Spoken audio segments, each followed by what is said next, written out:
parle moi de leadership au sens noble du terme. On confond souvent leadership et charisme, et dans certains cas, le charisme, ce sont des gens qui mettent leur ego en avant. Le vrai leadership noble, c'est en plus une mécanique qui s'acquiert. C'est par leur comportement qu'on repère les leaders. Article numéro 1, le leadership n'est absolument pas un statut hiérarchique. Un leader, ce n'est pas prendre le pouvoir, c'est en fait le donner et le répartir. Et la seule façon de développer sa valeur, c'est de développer son leadership. Vous pouvez avoir tous les plus beaux diplômes que vous voulez, mais les diplômes ne valent que parce que vous êtes vous-même. Et les grands leaders savent, quand leur mission est accomplie, décrocher du système et rentrer chez eux. Ne cherchant pas ni la gloire, ni les honneurs, ni l'argent au travers de ce qu'ils ont accompli. Tout ce que je vous dis là aujourd'hui, ça ne touche pas seulement le travail, ça touche aussi la famille et la structure familiale. Je crois que quand on arrive dans un certain confort, on laisse tomber le leadership, on laisse tomber de la créativité, on se dit on va peut-être se contenter de ça, puis on est très heureux comme ça. Donc il manque ce bout-là qui est d'avoir cette vision d'oser aller plus loin. Parce qu'on est arrivé à un certain confort, mais c'est valable, à mon avis, pour tout l'Occident.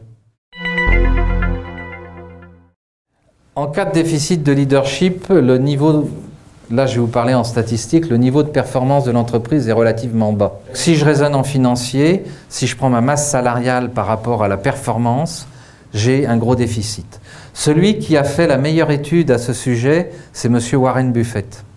Et avant de mettre son argent dans les entreprises, il étudie la qualité de création, de leadership, de management, le projet social de l'entreprise avant d'investir. Et il démontre sur 30 ans qu'il a gagné plus d'argent que tous ceux qui ont investi dans des nouvelles technologies et puis qui ont fait des bons extraordinaires, puis qui de temps en temps ont fait des chutes extraordinaires, etc. Le déficit de leadership dans une entreprise, le fait qu'il n'y ait pas de leadership, vous êtes en sous-performance et à la limite les employés s'emmerdent.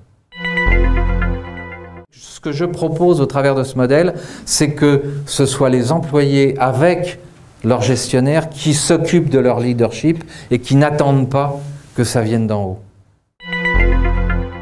Tu viens me chercher sur un discours personnel. Pour moi, le syndicat ne fait pas son boulot.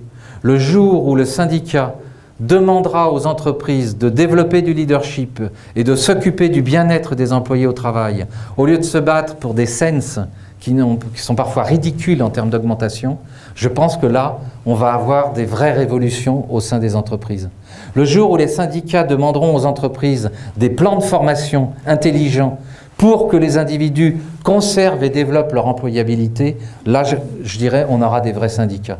Mais tant que les syndicats seront là pour dire on va demander un 3% d'augmentation au risque de perdre 3 semaines ou 1 mois de salaire et donc on va paumer toute l'augmentation qu'on aura récupérée, je veux dire, tant qu'on sera dans des bagarres de ce genre, on ne fera rien évoluer. J'en ai croisé un jour dans un congrès où j'étais intervenant et je leur ai tenu le même discours, mais j'attends toujours qu'ils me reviennent, ça fait 4 ans.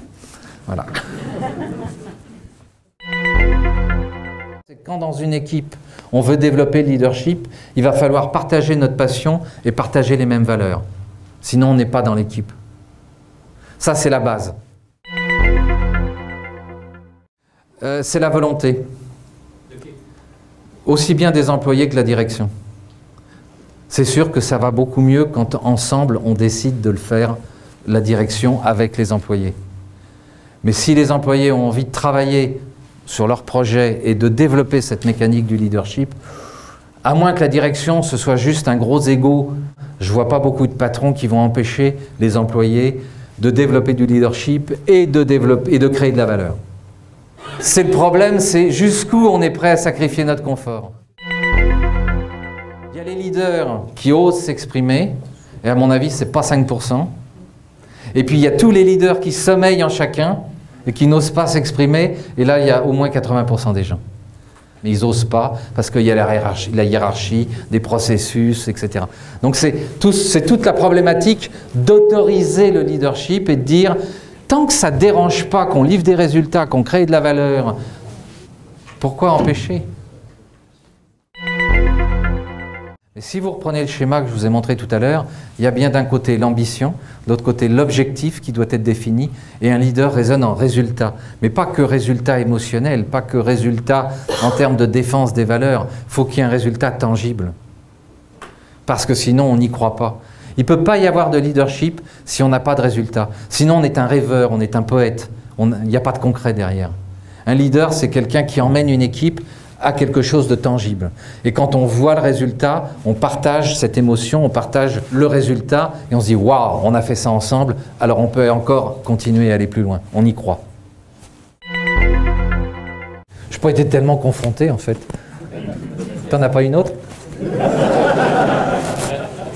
Ok. Tu coupes la parole. On arrête là. Merci. Merci beaucoup.